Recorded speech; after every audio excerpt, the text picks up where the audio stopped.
जिस समय एक घटना हुई कांट में, जो बीजेपी के लोग थे किस तरीके से माहौल को खराब करना चाह रहे थे वहां पर।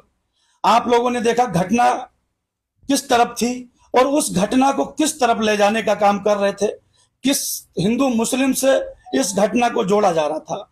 बहुत से मीडिया के लोग, बहुत से बीजेपी के अंधभक्त जो लोग हैं, वो लोग सोशल मीडिया के माध्यम से पोस्टें डाल रहे थे कि जिस लड़के ने मर्डर किया उसने यूट्यूब पे सर्च किया कि काफिर को कैसे मारे, कैसे हमको जन्नत मिलेगी। कोई कह रहा था वो जिहादी किसी ने मारा, कोई आतंकवादी से जोड़ रहा था। किस तरीके से दंगे को भड़काने के लिए ये बीजेपी के लोग वहां माहौल को खराब करना चाह रहे थे। लेकिन सच्चाई थी वो कहीं ना कहीं जनप्रतिनिधियों को शुरू से ही जानकारी थी कि घटना एक कोई हिंदू मुस्लिम की नहीं है, एक लड़की के प्रेम प्रसंग को लेकर है, जिसमें दोनों लड़का गौतम मौर्य भी और जो मुस्लिम लड़का था जिसने हत्या की है, दोनों लोग एक लड़की के पीछे पड़े थे। वो लड़की जाटव समाज से आती है। हमारी ददरोल विधानसभा में, गांव में, सोशल मीडिया पर आप लोग देख ही रहे होंगे जो पुलिस ने पूरा खुलासा किया है। और उस घटना को हिंदू मुस्लिम में उसको तब्दील करना चाह रहे थे, वहां का माहौल खराब करना चाह रहे थे, शांति व्यवस्था को भंग करना चाह रहे थे बीजेपी के लोग कि चुनाव सिर पर है और किसी तरीके से वहां पर हिंदू मुस्लिम हो जाए।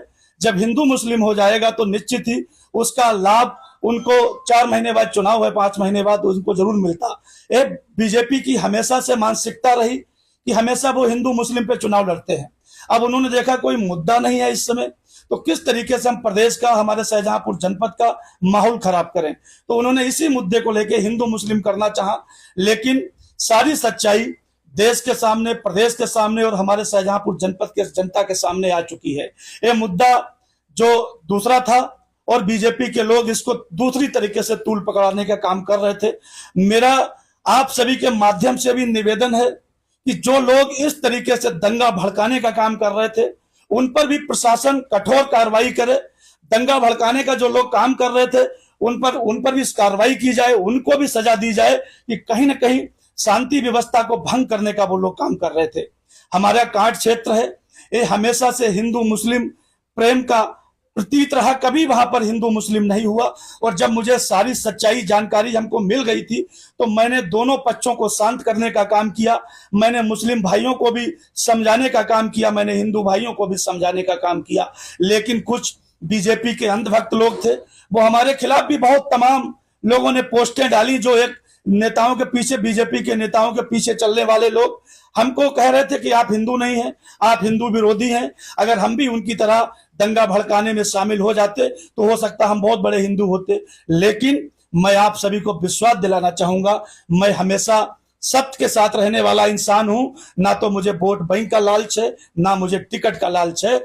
जहां पर अन्याय होगा लखन प्रताप वहां पर होगा, ये मेरा वादा है।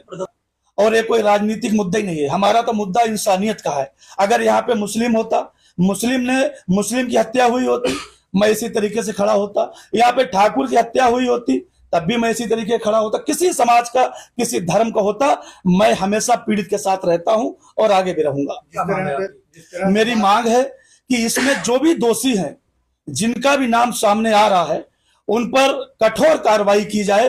और कहीं ना कहीं जो इस दंगा को, इस साजिश में जो मैन मास्टरमाइंड है, वो उससे ज्यादा हकदार हो गया गुनाह का।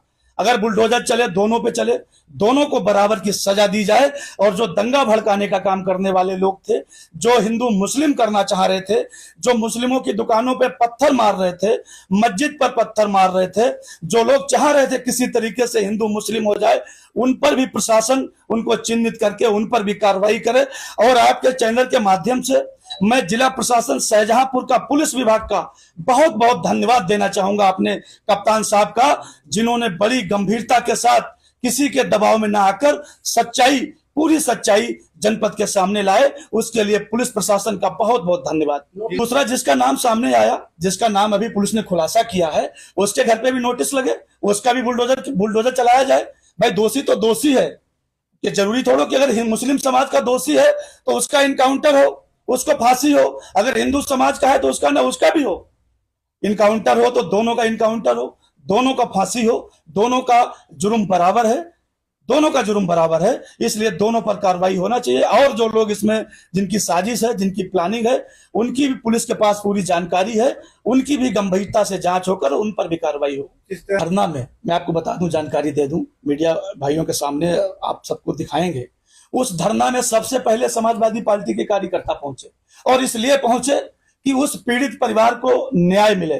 तमाम साथी, हमारे युवा साथी सैकड़ों की संख्या में हमारे गए, मुस्लिम समाज के बहुत लोग गए उस धरना प्रदर्शन में, और 11 से 12 बजे तक बड़ा शांतिपूर्ण धरना चलता रहा। वो सबने धरना में सहयोग किया, भाग लिया। लेकिन जब 12 बजे, जैसे ही 12 बजा, 12 बजे के बाद वहां पर बीजेपी के लोग, जो बीजेपी की मानसिकता रखने वाले लोग वहां पर धरने में शामिल हुए, और उन्होंने उस धरने को पूरा हाईजैक कर लिया। धरने को हाईजैक करने के बाद जब उन्होंने समाजवादी के लोगों को और मुस्लिम समाज के लोगों को किस तरीके से वहां गालियां दी, आप लोगों ने सोशल मीडिया के माध्यम से देखा होगा। आप सोचिए, जब एक सत्ता पक्ष की विधायक सलोना कुशवाहा जी उस धरने में उस पीड़ित परिवार से मिलने पहुंची, आपने वीडियो देखा होगा, सोशल मीडिया पे चल रहा है। सलोना कुशवाहा जी मौजूदा विधायक हैं, उनके समाज के लड़के की हत्या हुई, और वो वहां उनको नहीं घुसने दिया जा रहा था। कितनी मुश्किल से वो वहां घुस पाई। तो कोई आम कार्यकर्ता या समाजवादी का या और किसी दल का या मुस्लिम समाज का उस धरने में भाग लेने जाता, तो कहीं ना कहीं ये बीजेपी के लोग उसके साथ हाथापाई करते, उसके साथ गाली गलौज करते। और इन्होंने किया, जो हमारा कांट में कार्यालय है हिंदुस्तान फर्नीचर पे, उस कार्यालय के प्रभारी हमारे मुस्तकीम खां हैं, और वो नगर शाहजहांपुर में समाजवादी पार्टी के जिला उपाध्यक्ष भी हैं। मेरे पास फोन आया, मैंने उनको फोन किया करीब 12 बजे। मैंने कहा, जो पीड़ित परिवार के लोग धरना पे बैठे हैं, सुबह से प्यासे होंगे, आप उनको पानी पिलवाओ जाके। वो 50-60 बोतल पानी की लेके वहां पहुंचे, उन्होंने पानी पिलवाया पीड़ित परिवार को पूरा, आप जानकारी करिएगा। उसके बाद कुछ बीजेपी के लोगों ने उनको गालियां दी, धक्के दिए, तो वो बेचारे डर की वजह से वहां से भाग आए, ये लोग मारेंगे। किस तरीके से मुस्लिमों को जब गालियां दे रहे थे तो कौन जाता उसमें।